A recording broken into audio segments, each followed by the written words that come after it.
শীতকালীন আগাম সবজি বাজারে বিক্রির কথা থাকলেও এখনও প্রস্তুতি ও চারাগাছের পরিচর্যার কাজ করছেন চাষিরা।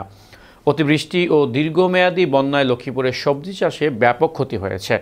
তবে ক্ষতি পুষিয়ে নিতে ঘুরে দাঁড়ানোর চেষ্টায় মাঠে ব্যস্ত সময় পার করছেন চাষিরা। লক্ষ্মীপুর থেকে বিস্তারিত জানাচ্ছেন ফয়জুর রহমান রকি। শীতকালীন সবজির আগাম বাজার ধরতে প্রতি বছর লক্ষ্মীপুর জেলার প্রতিটি এলাকায় সবজির আগাম চাষাবাদ করে চাষিরা।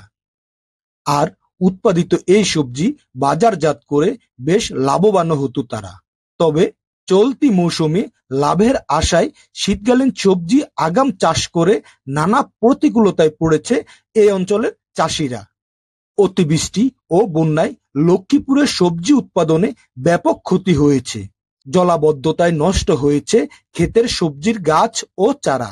আমি মরিচের চারা লাগাইছি 7 থেকে 8 ইঞ্চি হয়েছে। হওয়ার পর থেকে বন্যা মাছ দিছে, মাছ দেওয়ার পরে এগুলো চলে যাওয়ার পানি টানি শেষ হয়ে গেছি। এগুলো আবার প্রস্তুতি নিয়েছি, নেওয়ার পর আবার চারা করে চারা রোপণ করছি। আর আবার চারাটা বন্যা দ্বিতীয়বার আমার মারি গেছে। মাছ যাওয়ার পরে আবার তৃতীয়বার করছি, করার পরে এখন আমি এই পর্যন্ত লাগাইছি। প্রচুর ঋণ হয়ে গেছে আমার, প্রায় অনেক টাকা পুঁজি চলে গেছে। ফসল রোপণ করার পরে বন্যা টাকা নষ্ট হয়ে গেছে, কোনো ফসল আদি পাই নাই। এখন 3-4 বার পরে সারা রোপণ করছে, অনেক সামান্য কিছু ফসল আদি আইছে, কোনো বন্যা মেলা ক্ষয়ক্ষতি হয়েছে। ক্ষেতের পানি নামার সাথে সাথে ক্ষতি পুষিয়ে নিতে আবারও সবজি চাষ শুরু করেছে কৃষকরা। এখন পরিচর্যায় ব্যস্ত সময় পার করছে তারা। পানির কারণে দেরিতে আবাদ করছি। আপনার ধরেন এবার তো পানি ইদানিং মাসখানিক হয়েছে, নত এতদিন আমরা ফল কাটতাম। 2-1 বার তো মাল তোলার কথা ছিল, এখন তো তুলতে পারি না, পানির কারণে বন্যার কারণে আমরা সারা রোপণ করতে পারিনি। এখন বর্তমান ধরেন না, এখন রেনু আসতেছে বা ফুল আসতেছে। এখানকার উৎপাদিত সবজি স্থানীয় চাহিদা মিটিয়ে দেশের বিভিন্ন জেলায় সরবরাহ করতেন লক্ষ্মীপুরের চাষিরা। জেলা কৃষি সম্প্রসারণ অধিদপ্তরের তথ্য মতে চলতি বছর 4,500 হেক্টর জমিতে সবজি চাষের লক্ষ্যমাত্রা ধরা হয়েছে। এখন পর্যন্ত সবজির আবাদ হয়েছে মাত্র 2,290 হেক্টর জমিতে। ক্ষতি পুষিয়ে নিতে জেলার প্রায় 58,000 কৃষককে প্রণোদনা দেওয়া হচ্ছে।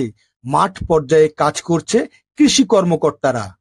লক্ষ্মীপুর জেলাতে এবার আমাদের বন্যা পরবর্তী যে শীতকালীন সবজি আমাদের লক্ষ্যমাত্রা দেওয়া হয়েছিল 4,500 হেক্টর। ইতিমধ্যে আমরা এখানে 2,290 হেক্টর জমিতে সবজি লাগানো হয়েছে। পরবর্তীতে আমরা আমাদের কিছু প্রণোদনা পুনর্বাসনের আওতায় আমরা বীজ পেয়েছি। বিশেষ করে আমরা টোটাল 58,000 আমরা বীজ পেয়েছি। টোটাল 58,000 কৃষকের মাঝে দেওয়ার জন্য আমরা 58,000 বিঘার জন্য আমরা একটা প্যাকেজ পেয়েছি। সেই প্যাকেজের আওতায় আমরা তাদেরকে সবজি বীজ দিয়েছি। এখানে একজন কৃষক 8 প্রকারের বীজ পাচ্ছে।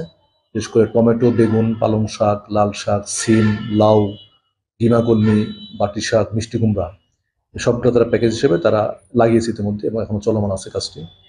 ইতিমধ্যে আমরা মাঠে দেখেছি যে ইতিমধ্যে টমেটো যারা লাগিয়েছে তারা মোটামুটি ফুল অবস্থায় চলে আসছে, ফলও ধরা শুরু হয়েছে। বর্তমানে যে আবহাওয়া, অনুকূল আবহাওয়া বিরাজ করছে, আশা করা যায় যে এই যে আবহাওয়া যদি বহাল থাকে তাহলে ভবিষ্যতে এখান থেকে তারা একটা ভালো একটা ইল্ড তারা বা ফলন তারা পাবে। এবং আশা করা যায় যে গতবার যে ফলনটা হয়েছে তার চেয়ে তারা ফলন বেশি পাবে, এবং বন্যায় তারা যে ক্ষতিটা হয়েছিল এটাকে তারা পুষিয়ে নিতে পারবে।